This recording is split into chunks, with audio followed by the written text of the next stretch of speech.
Hello everyone, welcome back to Chanel Fam 10. And today we kind of want to talk to you guys about life after adoption, maybe some things that people didn't tell you. And really, it's not to discourage you if you're on this journey or anything like that. We just kind of want to give you some things that you probably didn't think about from a perspective of adoptive parents. I would definitely say one of the things that we thought about or didn't really think too much on really is the love is instant. The adjustment though takes a little bit of a time. Yeah, when we met our baby, we fell in love right away with him. And that kind of surprised, I think, well, we talked about it later, and it did surprise both of us that it could happen so quickly. We almost kind of expected there to be a period of time of getting to know him and falling in love with him. I mean, after all, he wasn't, grown in her. But as soon as we met him, we knew how much we loved him. And when it came to the adjustment, though, of bringing a new baby back home, that wasn't so instant. On that one, we had to get used to getting back into that rhythm of having a baby in the house again. And I imagine for obviously a first-time parent where there was never a rhythm set, so it would be, you're going to expect that too. Just, wow, this is not like how life was before. People will say, oh, baby's not going to change things in my life. It's going to change the way you do things in your life.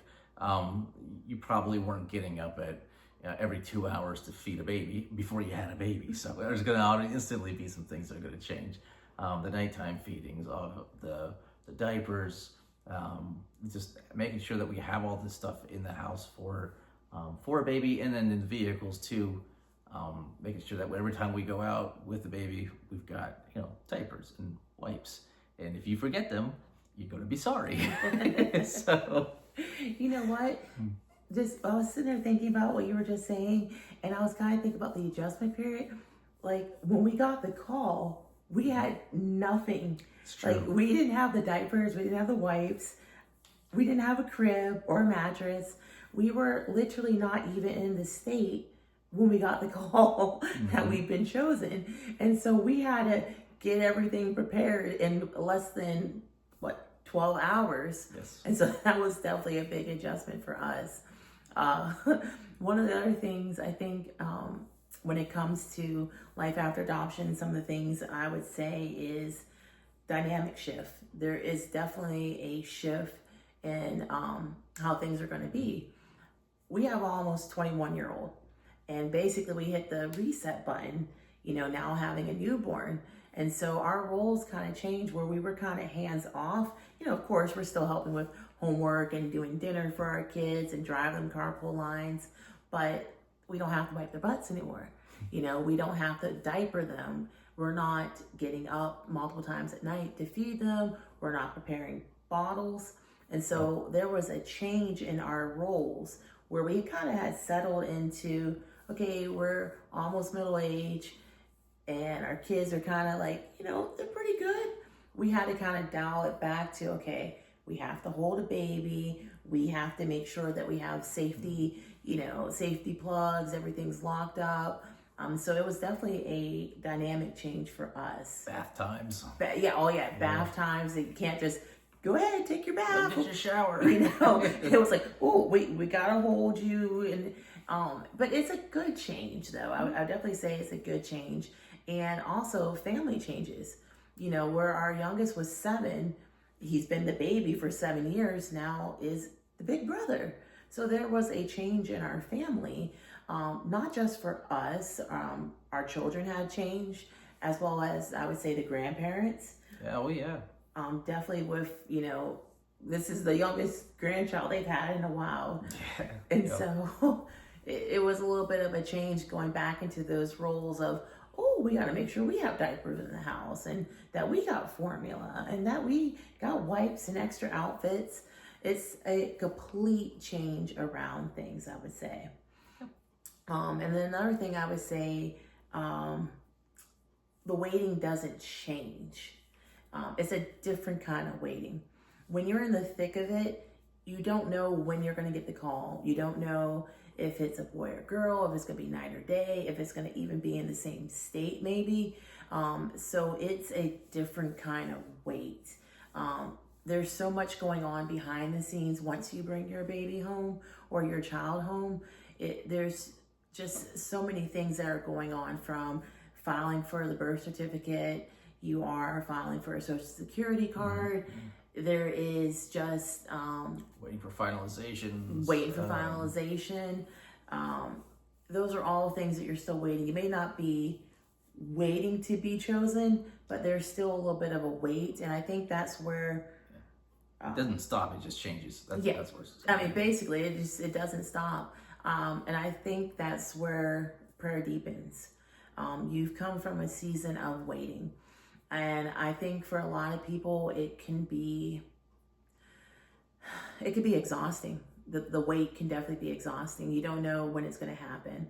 And I think for us, we had to really pull our faith. We had to really, count on each other. We had to be open and honest how we were feeling. There would be days where I'm feeling low, like this is never going to happen. Or there's times where you're just kind of feeling like you're by yourself. Even if you have a partner or spouse, it still kind of feels like you're in the wait alone. And it can really start to mess with your head, because obviously as humans, we always want to be in control. Adoption, foster care, there is no control. I don't think there's a nicer way I can say it. It isn't. It's a journey that you have no control over. And I find it to be helpful to hold on to something like your faith to kind of help you get through that time. What would you say? Yeah, and also having some family support too, or just a support network that is there for you on this, because maybe not everybody in your family is even encouraging of the fact that you want to adopt, or friends or coworkers or whatever. Some people are like questioning why you want to adopt, and wasn't that too expensive to adopt, and then all sorts of negative reasons to not do it. Stayed away from that kind of talk, or at least not giving that negativity life or power in your life, I guess. And just sticking with the people who support you through. I think that's important. Yeah, definitely back to encouragement. Connecting with prospective adoptive parents is a nice way to kind of help you along your journey. Talking to people who are in it and with you or been through it is definitely something I would recommend to anyone, whether it's foster or adopting. Talking to someone that's gone through it, it's really important. Overall, life just, it changes, but it changes in a good way after adoption. It's still very joyful, unpredictable, as I think it's a new baby, anyone's life would be, child. But all that to say is we just kind of want to give you a little bit, things you probably didn't think about, life after adoption. And definitely, whatever season that you might be in, if you're just thinking about it, toying with the idea of doing an information session about adoption, or if you are in the waiting period, or you've already brought your baby home, whatever season that you're in, please feel free to, put in the comments what season that you're in. And just know that you're not alone during this time. We'll be here to kind of hopefully answer your questions, but you're definitely not alone in this journey, okay? Well, we appreciate you taking the time to sit with us today and check out our new video. And we hope that you have a great rest of your day. Bye. Bye.